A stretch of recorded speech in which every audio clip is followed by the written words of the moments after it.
I have a special relationship with Doom Eternal. For me, this game set a new standard in the shooter genre. It's unique and gives you a whole new perspective on combat and weapon interaction. Doom Eternal is really different from other shooters, but it took me a while to realize that. When I first finished this game back in 2020, I said this dumb crap. Игра постоянно хочет, чтобы ее прошли побыстрее и перепрошли, с новым скином, открытыми чит-кодами, какими-то новыми челленджами, шкалой прогрессии в виде накопленного опыта и всем остальным. Но по факту это игроки должны хотеть игру перепройти, и далеко не все будут это делать, потому что игра в том виде, в котором она вышла, на один раз. What utter nonsense! This needs to be corrected immediately. Now I'm going to tell you why I've played Doom Eternal more than 10 times, spent 150 hours in it and consider it the best shooter ever made. Doom Eternal is a masterpiece, it's a work of art that should be admired forever, and today you'll see why. Just let me repaint the interface into something more monotone because Doom haters are such wimps. The game sucks because the interface is too colorful. So, a non-standard problem requires a non-standard solution, and there we go, almost pink. Almost a symbol of man lines. Now we can start. Мне мясо надо. Мне мясо надо, мясо. Похавать надо мясо. Мне мясо.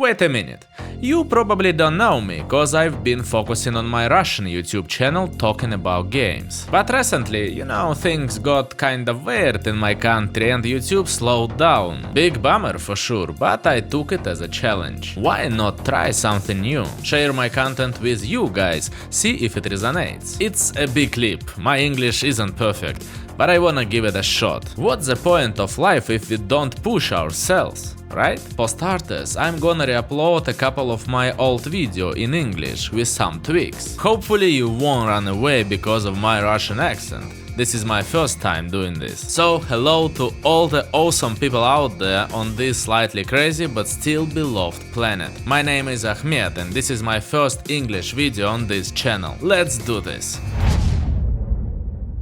Alright, so before we go on, I wanna tell you about a really cool open world MMO FPS shooter called StarCraft X. It's like a mix of Stalker and Minecraft. You explore a huge open world, full of mysteries and dangers. You gotta find artifacts, fight scary mutants and battle other stalkers. You can meet other players, team up for raids and search for loot to build your own base. There is a main story to play through, and once you join one of the 4 factions, you get a whole new story with awesome bosses and spatial locations. The game's been around for 10 years, but it's really booming now. The devs just released a big update with tons of new locations, better graphics, animation and movement. If you wanna support my channel, the best way is to sign up for StarCraft X, using the link in the description and enter my welcome bonus code in the game. You'll get gear to help you get started. I've played over 500 hours of StarCraft X and I totally recommend checking it out. Anyway, thanks for watching, and now let's get back to the topic of this video. Okay, let's go. Doom Eternal sets an intense pace from the very beginning, and you're not ready for it, especially when you're only armed with a shotgun. At first it seems like you can't do much with just one weapon, but once you step into the first arena, you realize you were dead wrong. Doom Eternal speeds up fast, so you need to get into it quickly, or the game will leave you behind. Right from the start, it throws a bunch of items and mechanics at you that you need to use correctly. Here's the thing, if you play Doom like a gaming journalist, just rushing through the level with a chain gun like in Serious Sam and then crying in your review about the bad game design, then you're playing a different game. But if you use everything the game gives you and do it smartly, Doom opens up on a whole new level. It might seem like there is just too much going on. A regular shooter is where you've got your WASD, shift, spacebar and left click, but Doom is way more complex. Here aim and movement are equally important, instant, even though there is not even a crouch slide. And when it comes to weapons, you don't need to reload, and what is recoil, Doom doesn't know. Doom Eternal is all about gameplay. There isn't a single moment that drags the game down or makes it boring. There are no bad levels or cutscenes that go on for too long and kill the tempo. In fact, the pace is so fast that the devs even marked all the secrets on the map, so you don't waste time searching for them. To appreciate the full brilliance of Doom Eternal, you need to break the game down into its parts.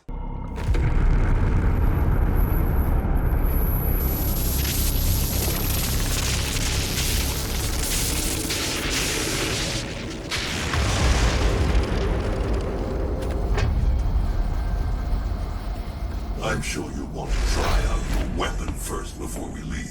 Let's start with the weapons. Every gun in Doom has its purpose, and almost all of them have two mods you can equip. The starting weapon is the shotgun. It's great for taking down enemies up close, but with mods it can fire in full auto mode or shoot grenades. Full auto mode is awesome for dealing with tougher enemies early on, while the grenades are perfect for whipping out a bunch of smaller demons. The assault rifle is pretty weak and only good for shooting the small stuff, but the sniper mod makes it practically the main weapon in the game. As a standalone gun, it's still not that reliable, but paired with the ballista, it's a game changer. Another mod turns the rifle into a mini rocket launcher. People say the mini rockets are great, but I didn't use them much because, well, there is a plasma gun. It's stronger than the assault rifle, and its mods make it even better. The microwave beam slows down any demon, and the hit blast unleashes an arc of hit that damages everything. The super shotgun in Doom isn't just a powerful weapon, it's a freaking vehicle. It has a hook you can latch onto enemies with and fly toward them.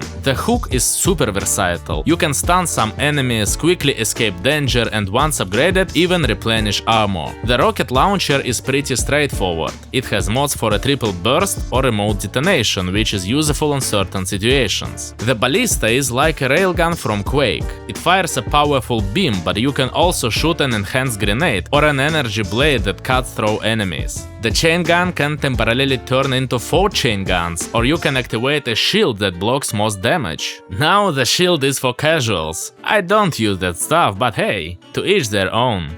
The big fucking gun, or BFG for short, is the ultimate weapon. It shoots a slow-moving projectile that obliterates everything in its path. That said, a strong demon can even survive a BFG shot, so it's not entirely overpowered, and ammo for it is super rare. The Unmaker is a final gun in the game. It shoots in different directions with 3 bursts at once. It's an awesome weapon, but almost no one uses it because it's mapped to the same K as the BFG, and no one wants to press the K twice. We've got a pretty standard set of weapons for a shooter, but the mods give each gun a unique flavor. And that's important to remember, because everything in this game revolves around them. Aside from the guns, there are also support tools and abilities. The flamethrower set enemies on fire, cryo grenades freeze them, the chainsaw clone enemies, but it's a bad copy every time, depending on how you look at it. Burnt enemies drop armor. Frozen ones drop health, and chainsawed enemies drop ammo. You can also deal critical damage to an enemy and then finish them off while they're stunned, which restores your health. The Blood Punch deal massive damage to nearby enemies. There is also a standard grenade, but it doesn't have anything special about it. And then there is the Double Dash, which replaces sprinting. It lets you dash in quick bursts, and it recharges fast, so you'll be using it constantly.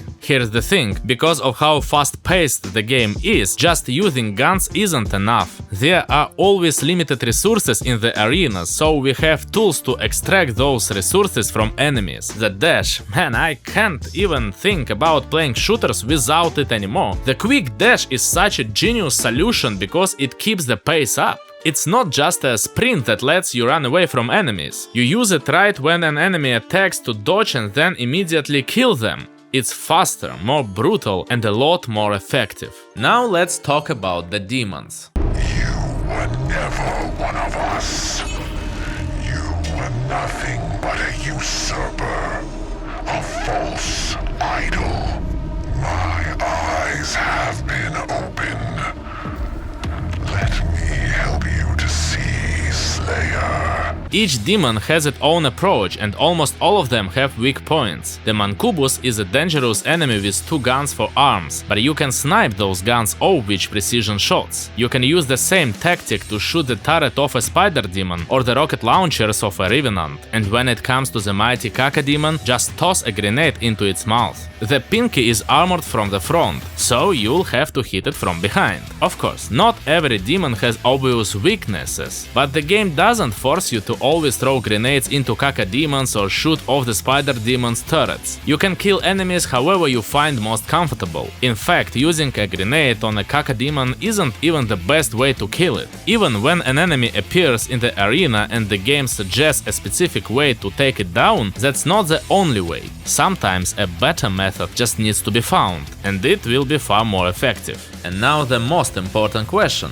How do you actually play this? What kind of dumb question is that? Of course you play it on Nightmare. Is there any other way to play Doom? Sure, you could face a Baron of Hell with a chain gun, and maybe you'll even kill him. Maybe tossing grenades at a Hell Knight isn't a bad option either. But Doom goes much deeper than that. The essence of Doom is in weapon combinations and knowing the timing. Let's say you've got a tough demon in front of you. You could spam it with rockets, or you could grab the plasma gun with a microwave beam, stun the demon, quickly switch to the sniper rifle, take a shot, then switch back to the plasma gun and repeat the tricks a few more times. This tactic will usually leave the demon with no chance, as long as it's not too beefy. But since the microwave beam takes a while to charge, it's not the best method when there is a crowd of enemies. It's much more effective to alternate between the sniper rifle and the ballista until the enemy goes down. By switching weapons quickly, you deal more damage than if you were just shooting with one gun. You can combo every weapon in the game, it's all about your imagination and skill. So how does the game push you to do this? By constantly limiting your resources. You simply can't play with one gun because of the strict ammo limits, so it's essential to use different weapons. But if you don't manage this properly, you'll end up running out of ammo for all your guns at once. This is how Doom teaches you to play tactically, which is pretty challenging at such breakneck speeds, making Doom a seriously tough shooter. To replenish ammo you need to chainsaw an enemy, usually the weak zombie that's always hanging around the arena for exactly that purpose.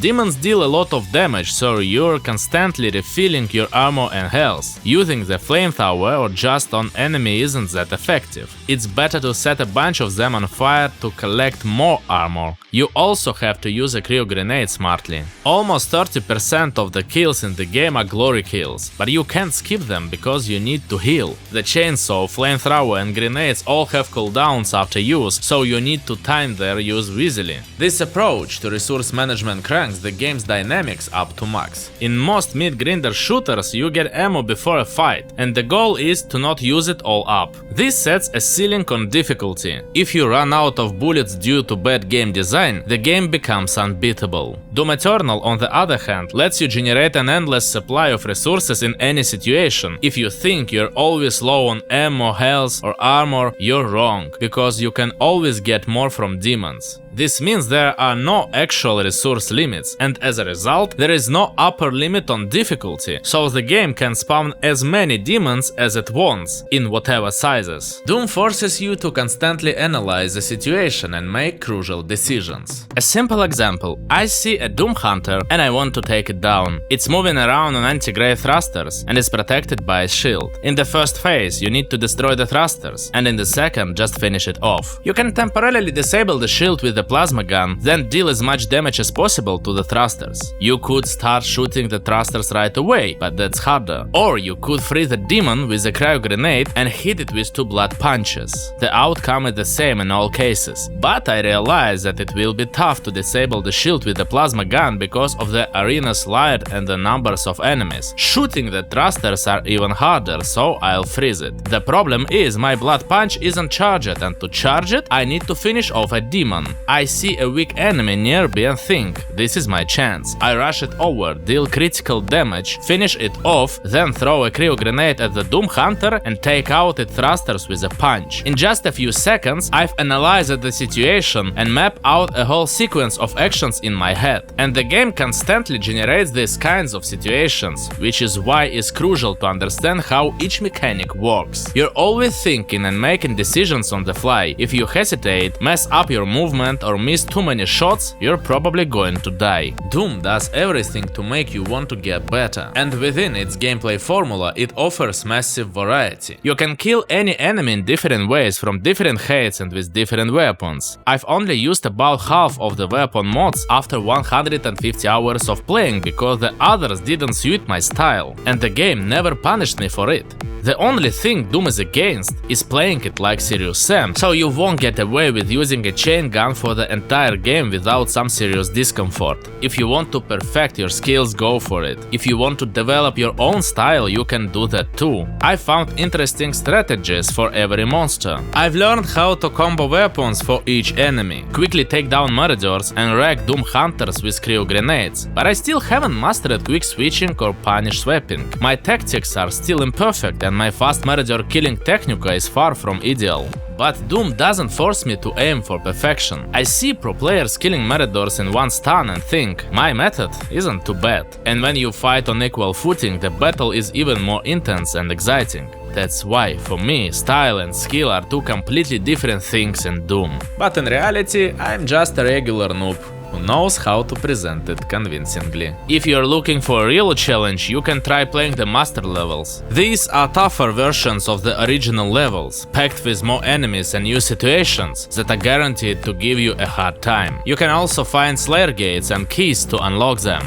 Behind the gates, there is a secret arena that'll absolutely kick your ass. As you play, it's not just your skills that level up, everything does, from your health bar to individual abilities. You upgrade your weapons with weapon points, which you earn by killing demons in the arenas. Some arenas you can actually skip, usually through skillful play, but that brings up the question, why play Doom at all? You can spend the points you earn on upgrading your weapon mods. Armor and abilities are upgraded using Predator Suite tokens. You can unlock faster dash recharges, an extra grenade, speed boosts on monkey bars, reduced damage from explosive barrels, and many other things. There are also crystals scattered around the levels that increase health, armor and ammo limits and grant various passive abilities. You can also find runes in the levels that give different powers. There are 9 in total, but I always play with just 3. Speed boost after a glory kill, health after a blood punch, and a longer stun duration for enemies after critical damage. All these are secret items you need to search for in the levels, but there are also fun secrets like collectible toys and music records. Between levels you end up in a hub where the Doom Slayer collects these toys. Finding these secrets is a great way to break up the gameplay after a long shootout. And as for how much of a damn powerful orgasm the feature with the music records give you in this game, don't even get me started. Oh.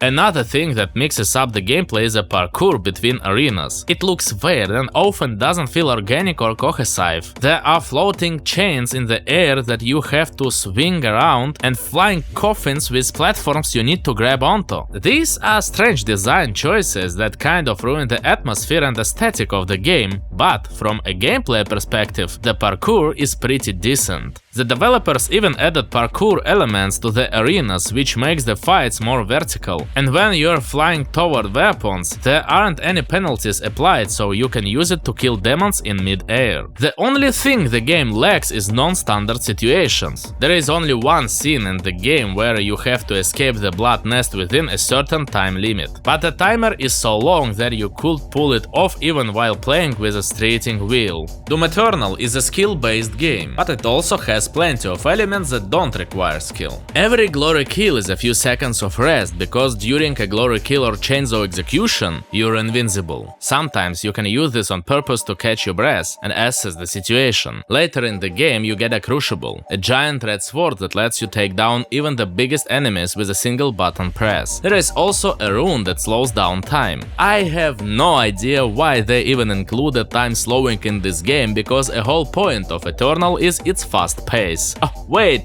I know! It's probably there so you can grab one of the ridiculously hard to reach secrets in Tarasnabat. The biggest cringe is the unskippable extra lives. If you have an extra life, you respawn immediately after death, right where you died. The devs scattered them all over the levels, like they were handing out candy. Sure, you can ignore them, but then you won't get all the secrets. And I love secrets, I love all of them. I get that the extra lives help maintain the game's pace and avoid breaking immersion with a loading screen every time you die, but it's the most unskillful thing ever. Of course, there is the Ultra Nightmare mode where extra lives don't exist. Instead, there are armors scattered across the levels, but in that difficulty dying means a complete game over, and your save gets deleted. Another weird aspect of the game is the challenges. They are not mandatory, but completing them gives you a sentinel batteries, which you can use to unlock secrets in the hub. Some of the challenges focus on killing demons in specific ways, and they force you to play by someone else's rules in the worst way. One challenge: finish 3 pinkies using 3 different methods. So there you are, like a total idiot, spending a few minutes trying not to overdo the damage so you don't accidentally kill them with a gunshot. It slows down the gameplay and feels weird overall. But the challenge in Necrovol is even funnier. The game says you need to kill an Archvil with a hit from the left, but what it actually means is that you need to kill him from your right, which is his left. Right is left from the Archvil's perspective, but the game doesn't explain that anywhere.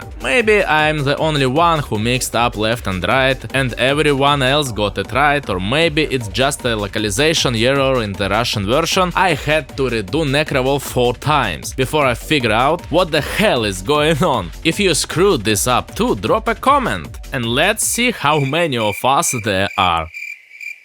The Doom Slayer is one of the most recognizable characters. Yeah, I picked a different skin from Love, but we all know what he really looks like. His eyes reflect primal savagery. While you're chopping parsley and onions in the kitchen, he's chopping demons to bits and the gods are just watching him do it. Doom Slayer crushes enemies' skulls with his bare hands, and the scars on them are like cataclysms. Doom Eternal is the first game where you play as the boss. He doesn't know fear, but everyone fears him.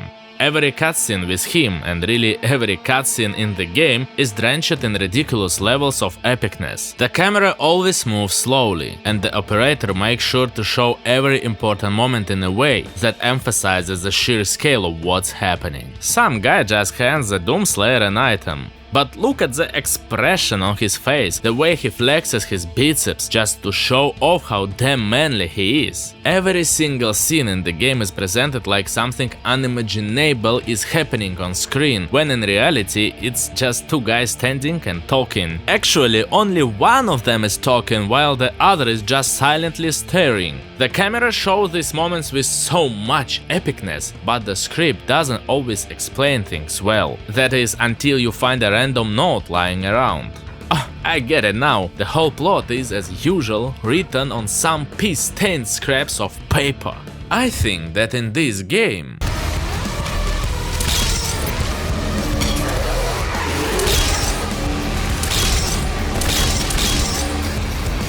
reading notes is no less exciting. Now that's what I call immersive gameplay. Letters, numbers and little pictures.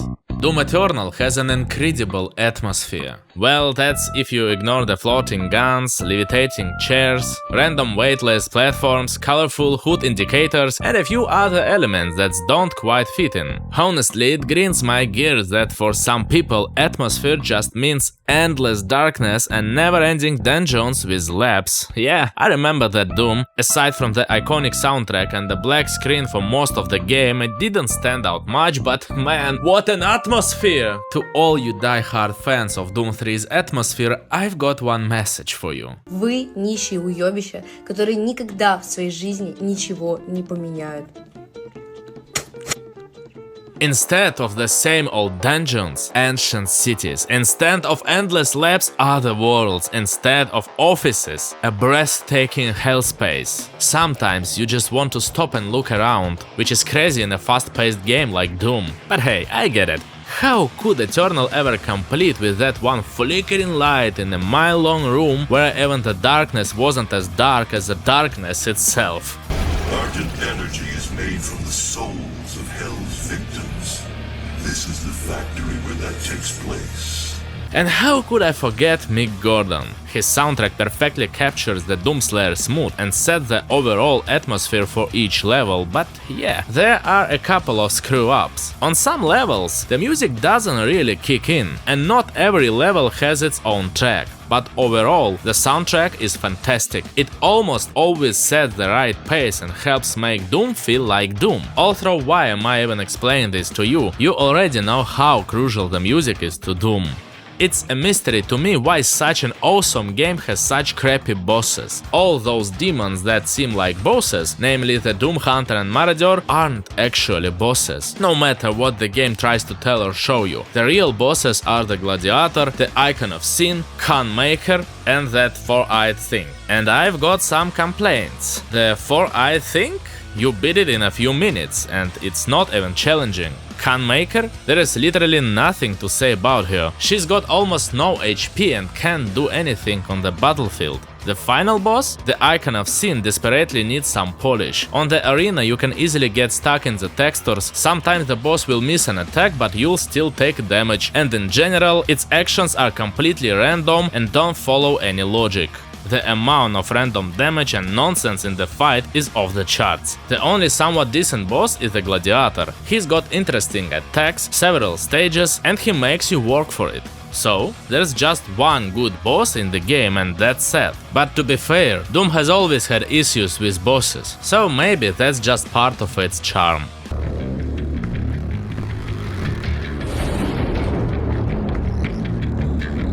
Doom Eternal is the best shooter in the world, and I honestly don't understand how anyone could hate it.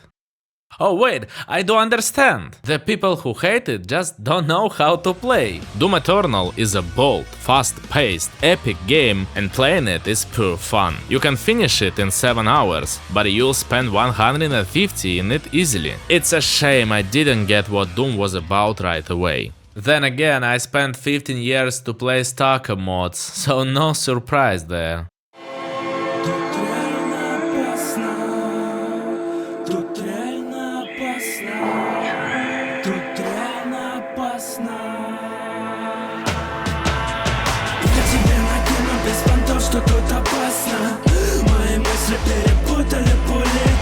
The DLC continues the main game story, starting with a chunk of text that you don't have time to read because it disappears quickly, and then you get a short cutscene and the expansion slogan. Compared to the base game, the DLC feels a bit bare. At first glance, the expansion itself might even seem kind of dull, but that impression is deceiving. The first part of the Ancient Gods is the most interesting and the hardest. It's not just that there are more enemies in the arenas, but the devs combine them in really clever ways. The expansion is interesting because it introduced arenas with unique elements. Many Doom fans claim that almost every arena in the game offers a unique experience due to the different lights and combinations of demons. I don't agree. For me, they all felt the same with a few exceptions, like the four-eyed boss fight in the factory with lava plates, or the cliffside battle with the electrified wall, or the escape from the blood nest. In the Ancient Gods, they fixed that. Some fights take place in thick fog, and in addition to the usual demons, there are invisible ones in these arenas. The fog forces you to play more cautiously and use the hook more often to escape dangerous situations. In general, you try to stay above the fog and away from whatever's lurking down below. You'll also encounter toxic mushrooms that explode a poison the surrounding arena. They don't hurt the demons, so you have to be careful around them. Some arenas are extremely tight spaces, forcing you to fight tough enemies up close, even though you usually kill them from a distance. There are also arenas with moving platforms and lasers you need to dodge. The zone with the electric pillars is one of the hardest places in all of Doom for me. I burned through millions of brain cells there. In another arena there is a cruelty totem in the center. It buffs all the demons around it, and you can't get to it until you've killed the Marauder. These unique elements make for a unique experience, and getting through them is no easy task. But the expansion is hard for another reason. Each of the 3 levels introduce you to a new enemy. The first one is a turret. It's always stationary, always in plain sight. So what's the challenge? The turret's weapon is an eye that hides if you look at it for too long. It pops out, shoots at you, and then quickly hides again. So you need to destroy the turret in one go, combining the sniper rifle and ballista. You have to shoot the eye, and if it hides, the turret becomes invincible. So you need to look away to get the eye to pop back out. And of course, the devs didn't just throw in one turret, they placed several of them on arenas full of other monsters. So your first priority is to take out the turrets. Sure, once you get good at Doom, the turrets are no problem, but you have to get good at Doom first. And at this stage of the game, the turrets can still cause some serious headaches. In the second level, you meet the Spirit. It possesses a demon and makes it twice as fast, twice as tough, and twice as powerful. You can't freeze a possessed demon with a cryo grenade. It shoots faster, and you can't even blow its weapons off. The devs realized what kind of crazy things they had created, and they weren't shy about spawning a Tyrann under the Spirit's control. When you kill a possessed demon, the Spirit survives and starts looking for another nearby demon to possess. At this point, you have to pull out the plasma gun and burn the Spirit with a microwave beam. And since the ballista and plasma gun share the same type of ammo, you have to be careful with your shots in arenas with spirits, limiting yourself to only certain guns. Отдел баланса!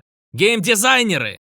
Где, сука, боеприпасы? In the third level, you meet the Blood Maker. It constantly stalks and slows you down. It fights up close, shoots from a distance, and stays invincible most of the time. Its invulnerability drops for a brief moment before it unleashes a powerful attack. You have to time your shot perfectly and take it out with a headshot. What do these new enemies have in common? They are always the center of attention. You might have tons of demons on screen, but once you spot one of these new guys, your focus immediately shifts to them. Like I said before, the game doesn't force you to kill enemies in a specific way, but with these three, things are different. You can shoot the turret's eye with any gun you want, but the Spirit can only be killed by the microwave beam. This restricts your options. The Spirit adds tension to the fight, but as long as it's alive, you can't fully use two of your guns. And as for the invincible dude constantly harassing you with attacks you can't respond to, no comments. You're forced to play by their rules. And that just doesn't feel like Doom. The whole game was built on freedom of choice, and suddenly the devs decided to break that system.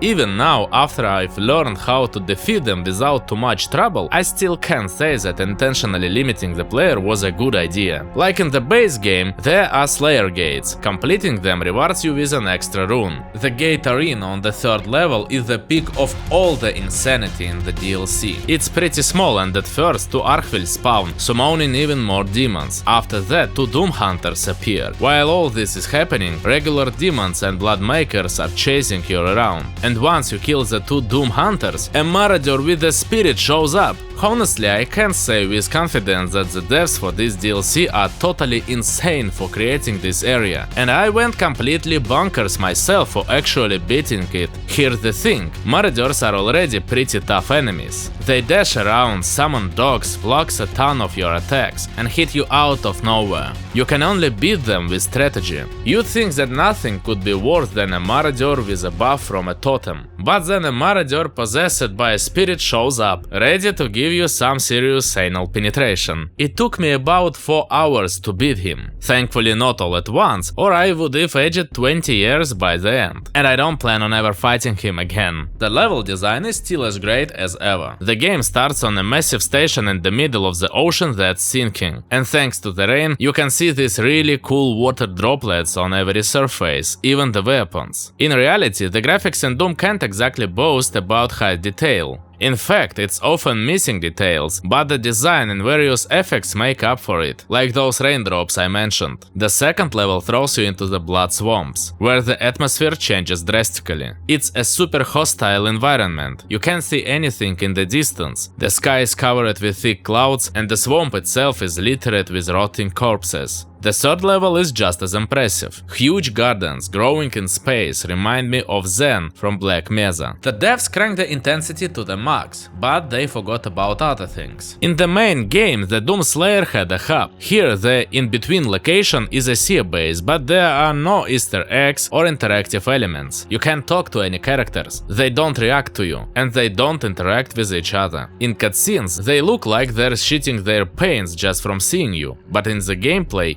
they couldn't care less about you. It feels half-baked. At the end of the main game we killed the Icon of Sin with a Crucible, but now the sword is gone, meaning we lost a cool weapon and a few mechanics, and we didn't get anything in return. But the biggest argument is still over the soundtrack. Mick Gordon didn't work on it this time, and they hired another composer to handle it. I'm going to say something unpopular here, but I actually think the DLC soundtrack is pretty damn good. Sure, it doesn't sound like Mick's work, but it's still aggressive. It highlights the atmosphere of the levels, sets the pace perfectly, and has a raw edge to it. That's important because the original soundtrack was raw too, something people forget, thinking that Doom style is just about Mick Gordon and his approach. So I don't agree that just because another composer worked on the soundtrack, it's automatically bad. The final boss here is, of course, better than the Icon of Sin. Then again, any boss in any game would be better than Icon of Sin. It has several phases, and the fight takes place in the arena with changing geometry. But for the most part, you're not even fighting the boss. You're fighting the spirits it summons and possesses into other demons. By this point, the devs had lost their minds and started spawning 2 spirits at once. It's an absolutely brutal fight that won't leave anyone indifferent. In the blood swarms there also something that feels like a boss. Floating boxes with eyes inside that you have to shoot with a ballista and sniper rifle while dodging demons.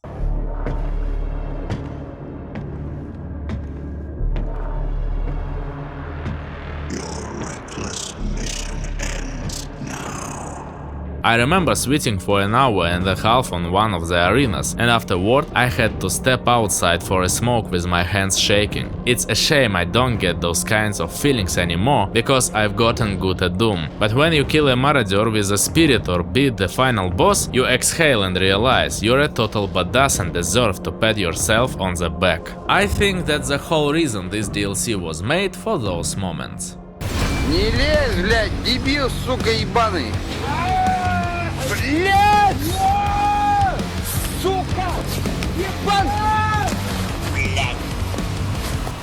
I used to say that the first DLC was trash and the second was okay, but then I got good at Doom, and now I think the first DLC is solid. But what about the second? In my opinion, it's worse. The soundtrack became less expressive and lost its distinct character. If I hadn't known this was a soundtrack from the DLC, I'd have probably guessed it was from another game. The only good stuff plays during the credits, which is why the credits are more interesting than reading the logs. The level design also took a hit. The first level feels more like some kind of fantasy setting, and a pretty mediocre one at that. The second level didn't even have a beautiful backdrop. Imora, the ancient hellish city, doesn't even look at that hellish. You don't expect that kind of bland visual design from a DLC that's supposed to wrap up the story. Maybe I'm asking too much from a simple DLC, but come on, you want something epic and monstrous, like what we had in the main game, but here it's just not there. But hey, we're not playing Doom for the pretty visuals. What about the gameplay? They've added some new demons too. The first one is the Screecher zombie, which screams when it dies. It buffs nearby demons. Unlike the spirit, the Screecher can buff a whole group of demons at once, but the effect is temporary. And while you have to kill the spirit with the microwave beam, the Screecher is better left alone. It'll die on its own at the end of the fight. The devs designed some pretty interesting arenas with Screechers, especially near the end when you're facing 2 marauders and doing everything you can not to trigger a Screecher in the chaos.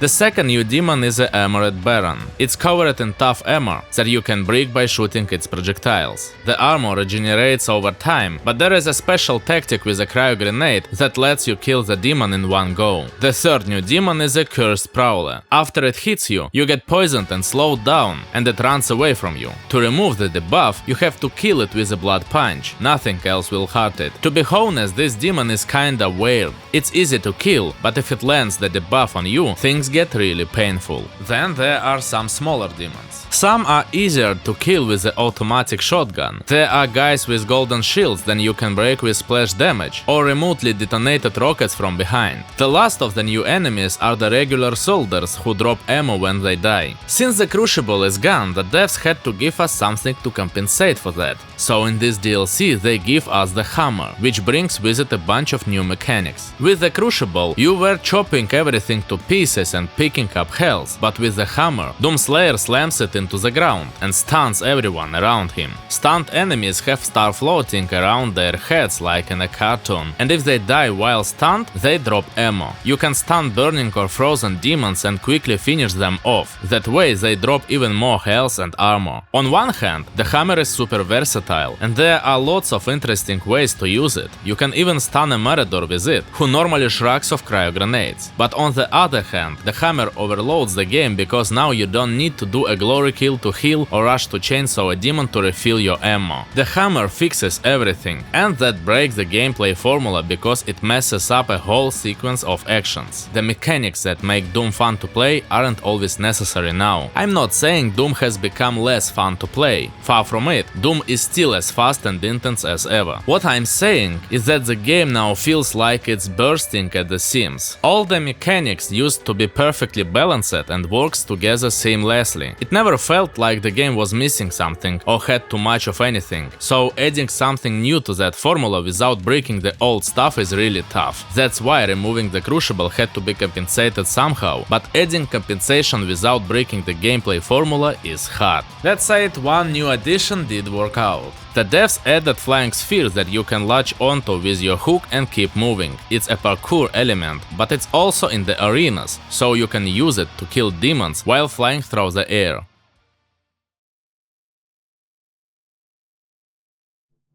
Dear Diary, I can't find the words to describe the pain and humiliation I experienced today. My life is shattered forever because I faced the final boss. Remember how I raged about the Icon of Sin? Well, it turns out they could make an even worse boss. You can only damage it during specific moments, but that's not even surprising anymore. You have to wait for it to wind up a power attack. At that moment it becomes vulnerable, and any damage will stun it. After it's stunned, you slam the hammer into the ground to keep it in that state for longer, and during that time you deal as much damage as you can. The boss summons ghost demons, and you have to kill them to recharge your hammer. The boss also has regular attacks, and whenever it hits you, it restores some of its health. Overall, everything sounds straightforward and even interesting, until you hit one specific issue. Sometimes the boss summons a couple of dogs. No big deal, you kill them quickly and recharge your hammer. But sometimes, instead of dogs, it summons a horde of tough enemies that are hard to handle without the hammer, so you're forced to use it. Boss can pull off its power attack often, or it might act like a maniac, fighting you for 5 minutes straight while summoning waves of enemies multiplied times in a row. The biggest cringe is when it does the power attack right when you don't have your hammer ready, making any reaction pointless. Then for the next 5 minutes he just runs around messing with you, driving you insane. Honestly, it's the same issue as the Icon of Sin, pure chaos, making your ass burn hotter than the Siberian wildfires. Overall, there is no much to say about the second DLC. It's decent, but nothing more. It's easier, lacks the wow factor, has fewer unique arenas, and overall feels less epic. I like the first DLC a lot more. The only thing the second DLC can fully brag about is one cutscene where everyone comes together for the final battle against evil. But all the epic stuff happens off-screen. Eternal continues the story from Doom 2016, and the second part of the Ancient Gods ties it all up with a neat little bow. If the ending lacked the epicness we hoped for, and the final twist wasn't sold very convincingly, the story still wraps up as it should.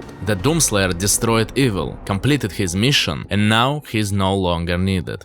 In Emora, there is an arena where, at the end, one weak demon might not spawn, or might disappear entirely, breaking the progression. You'll have to restart. I ran into this issue several times in a row. The game isn't perfect technically. You can get stuck in textures, sometimes the game won't register the enemy you want to chainsaw, and in big battles some demons just stand still, not reacting to anything. The devs tried to hide this in different ways, and during glory kills it teleports you to the enemy to make sure nothing breaks by accident. The same things happens with the parkour, when it teleports you to a beam or other parkour object, but you get used to it quickly. In a game like this, it's important that nothing distracts you from immersion. Everyone working on the game understood that, except the guys making the tutorial hints. They don't just interrupt the gameplay, sometimes they even warp you to a separate location entirely. But I have to give credit where it's due. The game's optimization is fantastic. Not a single freeze or stutter in the game, game. Besides a few rough patches, Doom Eternal has phenomenal optimization that puts every other shooters to shame.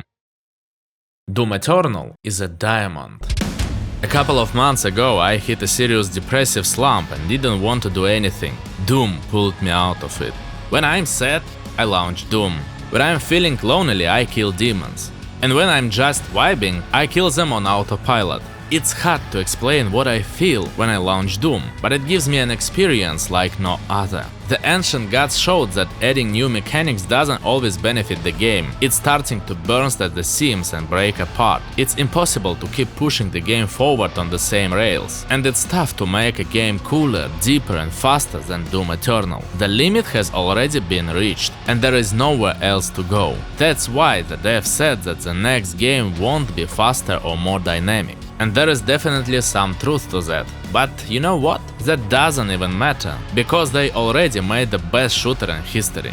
Who cares if Doom Eternal only takes 7 hours to finish? We already know that Doom is in fact eternal.